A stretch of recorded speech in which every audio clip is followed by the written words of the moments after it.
E o hacker falou, o hacker da Vaza Jato deu sua primeira entrevista, foi para a CNN Brasil, e ele contou bombas. Depois da entrevista do hacker fica muito difícil sustentar a história de que o Moro e o Dallagnol não estavam em conluio e de que o Moro não cometeu nenhum crime. Fica até fácil entender porque que ele quer se mudar do Brasil, porque ele e o Dallagnol conseguiram fazer inimigos poderosíssimos. E o hacker também conseguiu fazer grandes inimigos, que é todo o pessoal da Lava Jato e pelo menos 3 ministros do Supremo Tribunal Federal que ele falou categoricamente que são amigos dos procuradores da Lava Jato e do Sérgio Moro. Inclusive o hacker chegou a falar que o Barroso e o Dallagnol conversam muito. Aí a gente tem que se lembrar, saíram algumas vaza-jatos que mostravam o Barroso e o Dallagnol conversando, que eles se encontraram até na Inglaterra, tinham conversas, tiveram encontros na casa do Barroso, só que a Vaza Jato só mostrava, exemplificava a relação que eles tinham, não mostrava todas as conversas que eles tinham e o tanto que eles conversavam. Segundo o hacker, era muito. Eu vou falar já de todos os pontos da entrevista do hacker, mas antes um segundinho. Você quer ver a casa cair para Lava Jato, para Sérgio Moro, para Dallagnol? Se você era Lula livre, aqui a gente lutou por Lula livre todos os dias. Então se inscreve no canal se você está com a gente. É um segundinho, é de graça se inscrever e você ajuda a fazer oposição à Lava Jato, ao desgoverno Bolsonaro, enfim, a toda essa extrema-direita e ajuda a fortalecer a esquerda. Então um segundinho se inscrevendo, você consegue tudo isso aí. Um segundinho, se inscreve. E aqui a gente também faz oposição nas ruas, aqui atrás aparece outdoors. A gente colocou outdoors contra o Bolsonaro em várias cidades do Brasil, inclusive o nosso novo outdoor em Florianópolis foi instalado, olha só que legal aqui, ó. Sem vacina, sem emprego, inflação, corrupção, fora Bolsonaro. Tá aqui em Florianópolis, esse fica no Trevo da Seta. Trevo da Seta, quem for lá verá esse outdoor já contra o Bolsonaro. Ele fica iluminado até 2 da manhã. Quem quiser ajudar o canal com as ações, essa semana vai rodar o nosso carro de som. Em várias cidades, a gente tem Rio de Janeiro confirmado, Florianópolis confirmado, Porto Alegre também confirmado, a gente vai rodar com carro de som. E quem quiser ajudar com as ações do canal, o nosso Pix é apoie@plantãobrasil.net. Vou repetir, apoie@plantãobrasil.net é o Pix. No primeiro comentário eu deixo Pix, PicPay, apoie conta bancária para quem quiser ajudar, ou tem uma solução que talvez seja até de graça. Se você clicar no botão Seja Membro embaixo do vídeo, o YouTube está com uma promoção e mais ou menos metade dos usuários do YouTube podem usar essa promoção. Aí você clica em Seja Membro. Se aparecer a opção Seja Membro gratuitamente, quando você escolher a opção de 3 ou 8 reais, aí você contribui com o canal e você não paga nada, que é gratuito, quem paga é o YouTube. Então, clica agora em Seja Membro e vê se para você tá a promoção habilitada. Aí você ajuda a gente a colocar mais carro de som, mais outdoor contra o Bolsonaro. Mas vamos falar agora sobre o hacker da Vaza Jato. Ele começou a entrevista, ele não deu entrevista até agora. Essa foi a primeira entrevista do Walter Delgatti Neto. Ele falou que ele tem síndrome do pânico, que ele toma remédio para ansiedade e tudo mais, e que inclusive quando ele fica muito nervoso ele trava. Dava para ver na entrevista que ele é uma pessoa que fica nervosa, ele estava bem nervoso na entrevista. Aí ele começa falando sobre como é que foi, ele com os comparsas dele, que mostram quem são as outras pessoas. Aí começa a entrevista com o repórter da CNN jogando pro Walter Delgatti Neto, pro hacker, falando, olha, você fez isso por dinheiro ou não? Aí ele fala que não foi por dinheiro em momento nenhum, ele tem que se defender. Eu não sei se é verdade, comenta, foi por dinheiro ou não? Enfim, ele não ganhou dinheiro nenhum, só ganhou a prisão.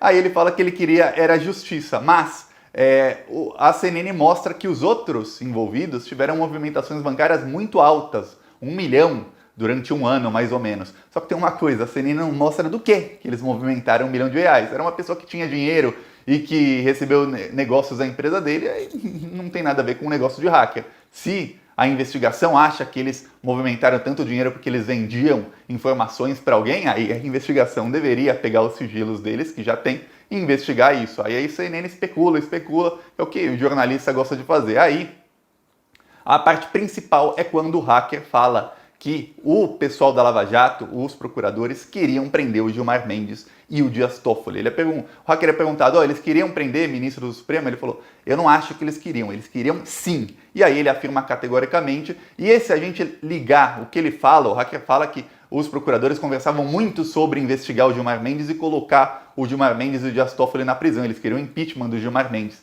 E aí se a gente ligar o que ele fala com a Vaza Jato, teve uma Vaza Jato em agosto de 2019, né, no finalzinho de agosto, Essa Vaza Jato foi publicada inclusive no El País, eu lembro, eu estava na Espanha na época. E ela mostra o que? Como os investigadores da Lava Jato começaram a investigar clandestinamente os ministros do Supremo Tribunal Federal. Como?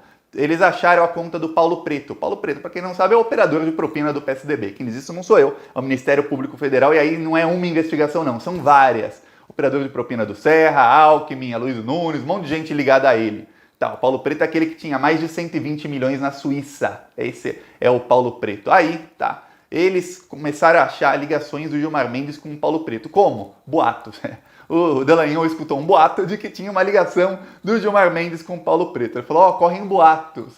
Olha essa coisa. Então vamos tentar investigar o Paulo Preto, mas mirando no Gilmar Mendes. Olha só o que eles começaram a fazer. Foram mirar no Gilmar Mendes. Isso não pode. Um procurador de primeira instância não pode investigar um ministro do Supremo Tribunal Federal. Essa é a primeira coisa. Quem pode investigá-lo é a Procuradoria-Geral da República. Outra coisa que não pode, que é a segunda, é um procurador falar, ó, eu tenho aqui um suspeito, eu já quebrei os sigilos dele, agora eu vou investigar uma outra pessoa porque eu não gosto dela, para ver se tem ligação com ele. Não pode, não pode. Ele só poderia se, vamos supor, ele está fazendo uma escuta, vamos supor que ele grampeou o Paulo Preto. E aí, ele está escutando, o Paulo Preto liga para o Gilmar Mendes, eles combinam um crime. Aí, a prova caiu no colo do Dallagnol, aí ele poderia remeter essa investigação para a Procuradoria-Geral da República e falar, ó, achei aqui alguma coisa que vale investigar essa pessoa. Aí poderia. Só que não. Ele tinha ali, ele falou, eu vou mexer aqui, vou fazer o que der, cavar aqui até eu achar alguma coisa do Gilmar Mendes. Aí não pode, não pode. Aí o hacker, ele não deu esse exemplo que eu estou dando, mas ele falou, ó, eles queriam prender. E a reportagem da CNN foi bem feita. Nisso, a CNN fez bom jornalismo. A CNN mostra também o quê? Que o Dallagnol e o Sérgio Moro estavam de conluio e que o Sérgio Moro queria o Lula. Não era o Dallagnol, não. Era o Sérgio Moro quem queria o Lula. Aí a gente não sabe quantas conversas tiveram o Moro e o Dallagnol. A gente só sabe que a Vaza Jato mostrou. O hacker leu tudo. A gente tem que sempre lembrar disso. O hacker leu tudo. O que a Vaza Jato mostrou já é escandaloso. Que era o quê? Que no dia, um dia antes daquele PowerPoint que o Dallagnol fez, ele foi falar com o Moro e falou, olha... até a reportagem mostrou o chat direitinho, mostrou que o Dallagnol falou,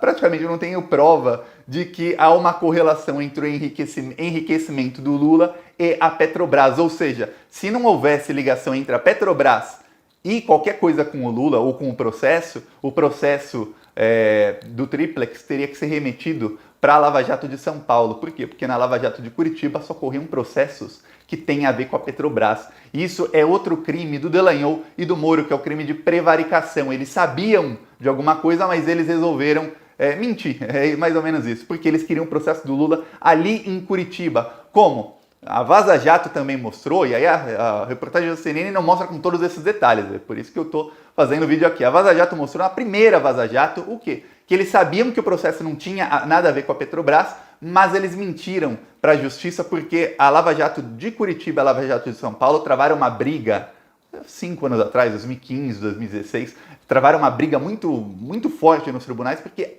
ambas queriam o processo do Lula. E a defesa do Lula queria que o processo fosse para a Lava Jato de São Paulo. E, obviamente, os procuradores de São Paulo queriam um processo grande, famoso como o do Lula lá. E os de Curitiba também queriam, por motivos diferentes. Os de São Paulo, que queriam um processo importante lá, e os de Curitiba, porque estavam em conluio. E o Moro queria o Lula. Aí quem diz isso não sou eu, é o hacker que leu todas as mensagens. Então fica claro o conluio do Moro. Ele também conta sobre o dia em que o Dallagnol e os procuradores, eles conversaram para tentar impedir o Lula de dar entrevista logo antes da eleição. Quer dizer, houve um conluio geral para quê? Para pegar o Lula e depois para não deixar nem que ele desse entrevista antes da eleição. Foi quando, inclusive, saiu o primeiro áudio da Vaza Jato, se não me engano, que foi o áudio do Dallagnol. Ele estava até gripado, estava com a voz bem gripada no dia, nesse áudio, e ele falava exatamente sobre não deixar, criar algum factoide, algum fato para não deixar que o STF ou o TSE permitissem, no caso do STF,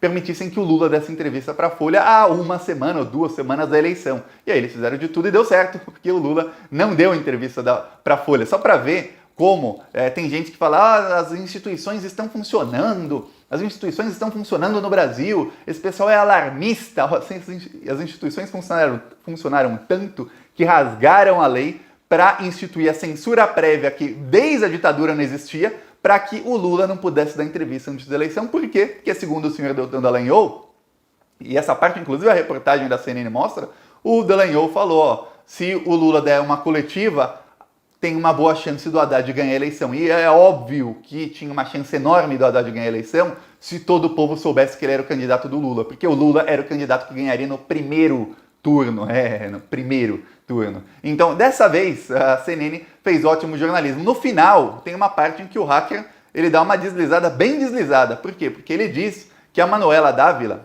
lembre-se, o hacker chegou ao Glenn Greenwald através da Manuela Dávila, e ele diz que a Manuela Dávila pediu dinheiro para ele quando ele mostrou que tinha as mensagens, que ela perguntou, você quer o quê? Você quer ganhar quanto com isso? Alguma coisa assim. Não que ela pediu dinheiro assim, eu te ofereço tanto, mas só perguntou assim de uma maneira talvez meio ameaçadora para ele, você quer ganhar quanto com isso? Uma coisa assim, a Manuela Dávila disse que todas as mensagens ela tinha e ela entregou o celular dela para a Polícia Federal. E que a Polícia Federal tem as mensagens e que ela não pediu dinheiro e que inclusive ele falou que não queria dinheiro antes mesmo que se ela fosse pedir, que ela pudesse pedir. Ele falou antes sem ser perguntado isso. Ele disse que não.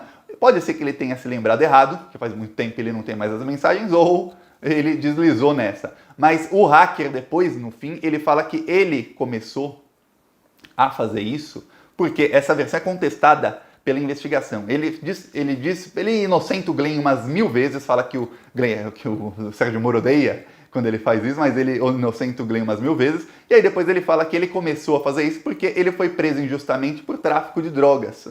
Esse hacker já foi preso por tráfico de drogas. Ele disse que a polícia chegou na casa dele e ele tinha uns comprimidos de um sachês de um suplemento pré-treino que se chama Animal Pack. Eu sei que suplemento é esse. São vários comprimidos, é um negócio bem forte. São vários comprimidos. Ele falou que ele tinha vários sachês e acharam que era drogas. E aí viram que ele tinha também clonazepam, diazepam, rivotril, esses remédios aí que ele toma, que ele tem que tomar. E aí que configuraram isso como tráfico de drogas. Aí ele foi preso. O procurador mandou prendê-lo, o promotor mandou prendê-lo, o delegado também. Ele acusa o delegado, acusa o promotor de persegui-lo e ele foi inocentado depois porque realmente ele tinha só suplementos que são legalizados e tinha remédios que ele tinha prescrição para esses remédios. E aí ele disse que começou tudo isso quando ele conseguiu invadir a conta. Ele viu que era fácil invadir, ele usava uma brecha que tinha no Skype e no Telegram. E isso só funcionava com o Telegram. Talvez por isso seja que ele disse, eu invadi o celular do Bolsonaro, não tinha nada, invadi o celular de não sei quem, não tinha nada, ele apaga as mensagens. Não, é que ele só conseguia puxar o Telegram. Ele não conseguia o WhatsApp, ele não conseguia um monte de coisa. Ele conseguiu o Telegram e SMS, caixa postal, só isso. Então, talvez seja por isso que ele não pegava nada, ele não pegou nada do Bolsonaro. O Bolsonaro usa o WhatsApp. Olha só para ter, eu lembro que a esquerda adorava falar, vamos usar o Telegram.